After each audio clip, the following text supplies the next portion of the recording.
রেসিপিটা এত সহজ যে জীবনের প্রথমবার বানিয়েছি, কিন্তু কারও বিশ্বাস হচ্ছে না যে এটা আমি প্রথমবার বানিয়েছি। এতটা perfect. Now let's move on to the donut recipe. প্রথমে একটা বলে আমি 1 কাপ ময়দা, half cup brown sugar, half teaspoon লবণ, 1 টেবিল স্পুন বেকিং পাউডার নিয়ে সবকিছু ভালোভাবে মিক্স করে নেব।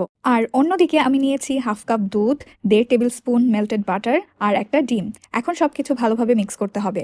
আমি এখানে একটু ভ্যানিলা এসেন্স দিয়েছি, এটা একেবারেই অপশনাল।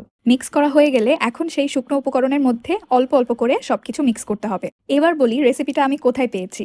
রেসিপিটা আমি ইউটিউব থেকে শিখেছি। ডোনাটের অনেক রকমের রেসিপি আছে, সেগুলোর মধ্যে এই রেসিপিটা আমার সবচেয়ে বেশি সহজ মনে হয়েছে। আই হোপ আপনাদের জন্য এটা ইজি হবে। আমাদের সবকিছু মিক্স করা হয়ে গেছে, এখন মোল্ডে ঢালার পালা। আজকে ডোনাট বানানোর জন্য আমি এই কিউট সিলিকনের ডোনাট মোল্ড ইউজ করব, যেটা আমি কিডস ফ্রেম ফেসবুক পেজ থেকে নিয়েছি। তাদের কাছে আরও অনেক ধরনের মোল্ড আপনারা পেয়ে যাবেন, পেজের লিঙ্ক আমি ক্যাপশনে মেনশন করে দিয়েছি। ও হ্যাঁ, আমি কিন্তু মোল্ডে একটু তেল ব্রাশ করে নিয়েছিলাম। আমি ডোনাটগুলো ওভেনে বেক করেছি 180 ডিগ্রি সেলসিয়াসে 15 মিনিটের মতো। আপনারা চাইলে চুলায়ও বেক করতে পারবেন, কোনো সমস্যা নেই। আমি যেহেতু প্রথমবার ডোনাট বানাচ্ছি, এখানে একটা ছোট্ট ভুল করেছি। সেটা হলো ডোনাটের এই মিক্সচার একদম ভরে ভরে দিয়েছি, যার কারণে এটা ফুলে কিছুটা বাইরে বের হয়ে এসেছে। আমাদের donut ready. Look at this donut.